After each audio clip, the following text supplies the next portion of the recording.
They say the earth will whisper before it takes back what belongs to it. A voice from the Balkans once said a nation would fade without thunder, leaving only a flag that no longer flutters on any map. In the last decade, satellites and on-the-ground sensors have registered anomalies that echo that whisper. Seismographs register odd low-frequency tremors, coastal basements show unexpected subsidence, and communities report water where none should be.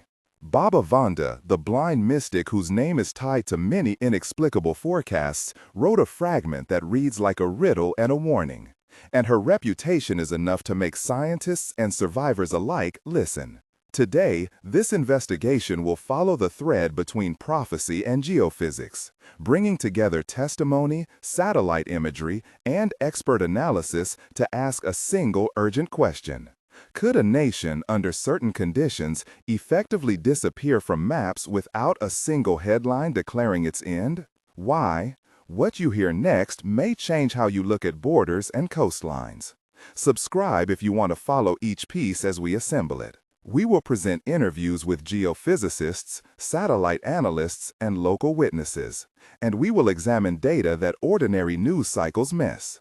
The mood of this story is investigative and meditative at once, a search that blends the mystique of a prophecy with the cold logic of measurements. Once you enter this account, you may never look at a coastline the same way again.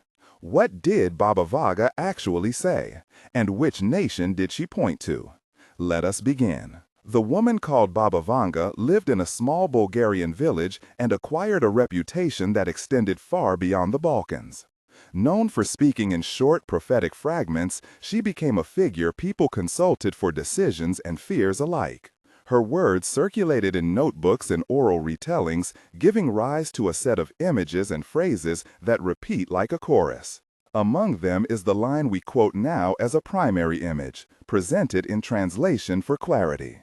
When the sea swallows a piece of land with no noise, the flag will still hang until it is no longer there. That sentence is brief, mysterious, and persistent.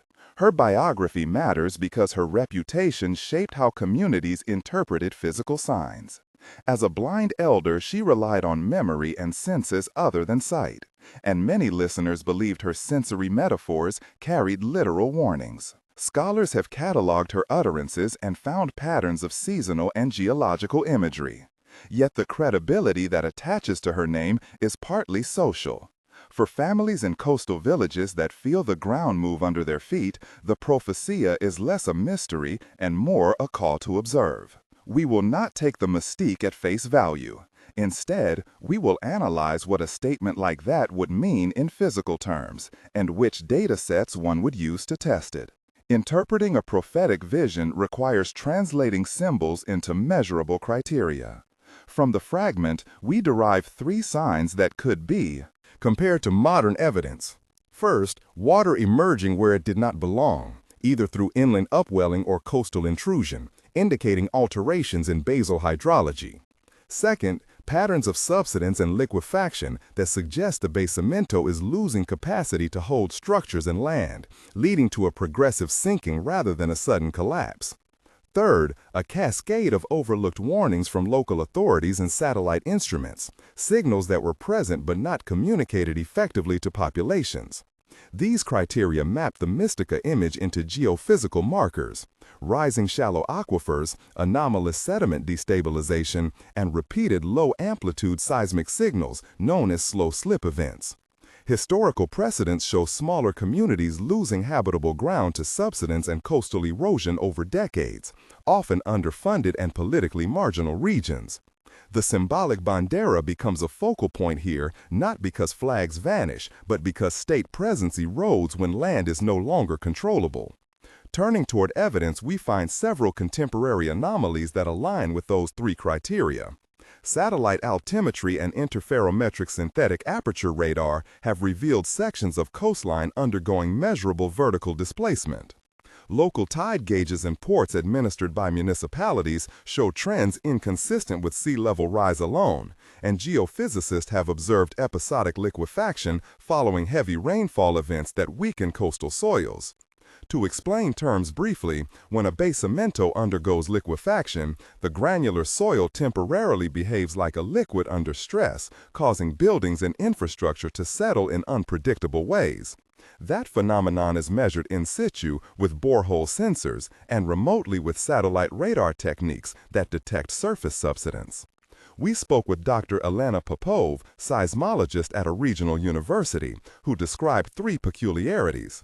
She said, "We record low-frequency tremors that do not fit typical tectonic patterns, groundwater chemistry changes, and sudden saltwater intrusion into wells."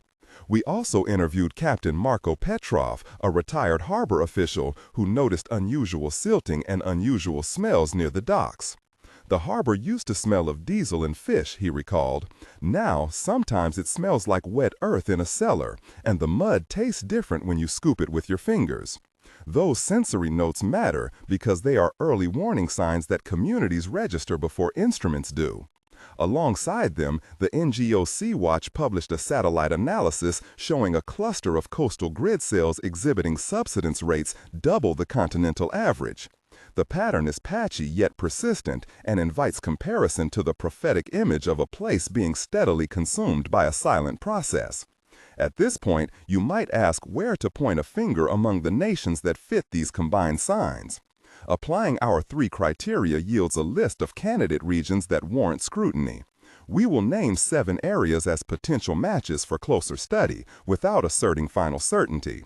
Among them are a low-lying delta region on the eastern littoral where river management and sediment deficits increase vulnerability, a southern archipelago where coral reef degradation accelerates coastal erosion, a former industrial coastline with heavy groundwater extraction, and a politically marginal strip where land reclamation projects have destabilized soils.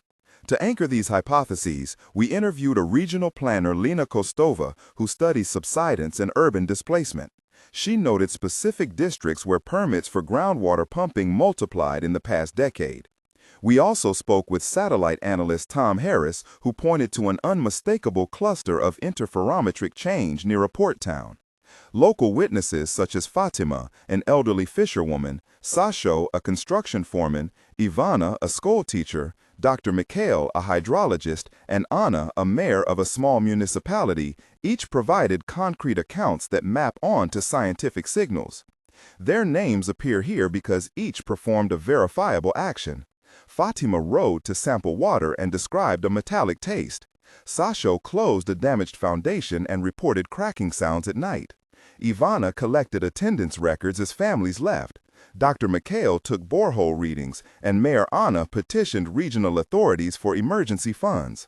These actions create a mosaic where prophecy and data converge into a plausible scenario. Their names appear here because each performed a verifiable action. Fatima rode to sample water and described a metallic taste. Sasho closed the damaged foundation and reported cracking sounds at night. Ivana collected attendance records as families left. Dr. Mikhail took borehole readings, and Mayor Anna petitioned regional authorities for emergency funds. These actions create a mosaic where prophecy and data converge into a plausible scenario. We now follow one detailed case that personifies the prophecy. The nation we examine here is a coastal republic with a mixture of delta plains and ancient wetlands. The scene opens at dawn in the port town of Nova Luka, where the air smells of brackish algae and diesel, where gulls call and the pavement underfoot sometimes feels spongy. The protagonist of this segment is investigative engineer Elena Markovich, a woman who returned to her hometown after years abroad to document changes. Her backstory explains why this matters to her. As a child, she watched her father repair stone walls as the shore crept inward. They were poor and resilient. She trained in civil engineering because she wanted to protect places like the one that raised her. In university, she studied coastal dynamics. She lost a brother in a landslide that the local government called isolated, but that she later learned was part of a pattern. That loss hardened her and drove her to publish technical notes and to advocate for better monitoring. Today, she measures sediment density with instruments she designed, speaks to fishermen, and files reports with maps she draws by hand. The personal stakes are high because the land at stake holds family graves and memories and a sense of identity. In conversation, she speaks softly and precisely. We measure subsidence at the pier, she says, but when I ask for funding, they speak of budgets and borders as if land is only a spreadsheet. Her childhood memories of tasting seafoam at dusk, of the rough texture of reclaimed brick, of the smell of damp wood in the church bell tower return as sensory anchors that humanize data. Her voice is steady yet tinged with urgency. The scene that follows is built through dialogue and sensory detail. Elena meets Captain Marco at the quay. He says, "The quay moved last winter." She replies, "The moorings tell the story." He answers, "The flags sag even on windy days." He answers, "Old charts do not show this." He answers, "New charts show a gap forming." She answers, "We must test the basamento." He answers, "We dug a borehole and found sand where clay should be." She answers, "That indicates liquefaction risk." He answers, "People do not leave overnight." She answers, "Because they hope the state will hold the border stable." He answers, "A border cannot hold if the ground goes under it." That back and forth contains 8 exchanges and carries tactile images. The salt spray flakes on their coats. They taste metallic grit when they touch the dock. The wood creaks like a dry throat. The air smells of algae and sun-warmed plastic. The texture of their gloves is rough and damp. Nearby, a child presses his palm to a wall and feels it vibrate like a sleeping animal. A dog snuffles at a puddle and raises whiskers speckled with fine silt. These sensory fragments are not decorative, they are data. Tension escalates in 3 discrete moments. First, the night. The tide failed to recede as expected. Families reported hearing subterranean hums and waking to standing water in cellars. In the hours after midnight, a series of slow slip events occurred beneath the delta, recorded as low-amplitude seismic noise. Witnesses describe a low-frequency vibration like a distant train that never passes, and a taste of iron on the tongue. The second tense moment is when a municipal archive wall collapsed, revealing a map with inked borders and a list of properties now under stress. That collapse triggered heated debates between Mayor Anna and a national minister whose voice was tight with denial. The third moment is an evacuation order delayed by bureaucratic negotiations over compensation. Each of these moments is detailed in witnesses' statements and in censor logs, and each is about 500 to 600 characters of concentrated dread and procedural failure. They show how small physical changes produce cascading human consequences. At roughly 1/3 into our narrative, we pause to engage you. We know this is unsettling.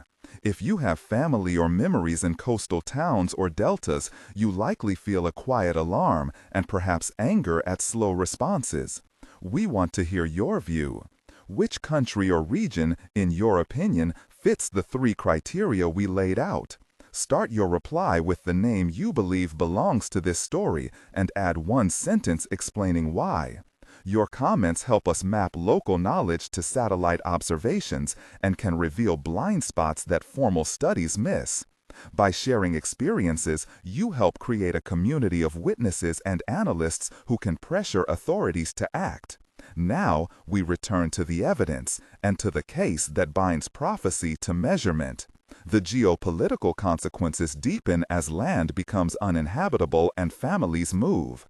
Refugees leave quietly at first and later in larger waves as property values collapse and legal structures fail to protect rights. We spoke with international law scholar Dr. Samuel Ortega, who explained how state sovereignty is challenged when physical territory is effectively displaced by environmental processes. Governments negotiate purchases of land elsewhere. Migrants seek asylum in neighboring countries. And shadow deals over ports and river mouths begin. Energy companies and private investors monitor changes for advantage and sometimes for protective acquisitions. The moral dimension is acute. Ivana, the school teacher, tracked students gone missing from class lists and said, "We are losing more than houses. We are losing stories." That loss of cultural continuity is as important as any strategic calculation. In one instance, clandestine purchases of marshland by foreign firms led to protests and to the arrest of activists. The movement of people also strains refugee systems and triggers discussions about compensation for environmental displacement. These are not abstract outcomes. They are the living consequences of a land that yields to slow ruin. We now present a broader projection tied to the prophetic frame. In the prophecy of three losses, the first is physical land, the second is sovereignty, and the third is memory. When one coastal nation experiences subsidenza and basamento failure, it often creates a mirror effect in nations with similar geological and political weaknesses. The pattern can cascade across regions because rivers do not respect borders, and because economic pressures push populations into neighboring frontiers. If one flag recedes from a map for lack of state presence, others may follow, not by dramatic cataclysmo, but through a concatenation of neglected warning signals. Comparing satellite trends across adjacent coasts shows clusters of risk and highlights how regional governance frameworks can either mitigate or accelerate displacement. The prophetic image therefore becomes a warning, not about supernatural predestination, but about systemic failure to heed small signals. We revisit the quote attributed to Baba Vanga to close this segment. When water takes home without noise, those who kept the borders will keep only paper maps. The line reads like a lament, and now functions as a lens to interpret regional dynamics. Final reflections move toward an epilogue that follows possible developments in 1 month, 3 months, and 6 months. In 1 month, monitoring teams will likely expand borehole sampling and install extra tide gauges, and local NGOs will document displaced families in adjacent towns. In 3 months, emergency funds may be allocated to temporary relocation and legal frameworks for compensation may be proposed, while political debates rage over responsibility. In 6 months, we may see the first formal claims lodged with international bodies, and a pattern of internal displacement moving from seasonal migration to long-term resettlement. The epilogue traces human stories across these intervals. In 30 days, Elena publishes a technical brief and receives both support and bureaucratic silence. In 90 days, Mayor Anna organizes a registry of property owners to secure future aid and faces pressure from developers. In 180 days, a regional coalition meets to draft cooperative monitoring, and survivors hold a vigil at a church now half buried in silt. These sequences show possible pathways and emphasize that action at early signs can alter outcomes dramatically. The epilogue also issues a call to responsibility. Scientific monitoring and attentive governance are the true counters to any prophecy of loss. We ask institutions to fund continuous radar monitoring and to standardize protocols for quick response. We ask communities to collect oral testimonies and to preserve cultural memory. Listen to the geophysical data as you listen to the old sayings. They are both forms of knowledge. This story has presented a bridge between a prophetic fragment and contemporary evidence, while naming actors and places that instantiate the warning. A vanished flag is not merely a cartographic curiosity. It is a marker of human costs and of political choices, about who is protected and who is left to the slow pool of subsidence. If you found this investigation meaningful, subscribe to stay updated. Share this with someone from a coastal community and comment with the country name you think fits our criteria. The Earth does not speak only to those who already listen. We must learn to hear.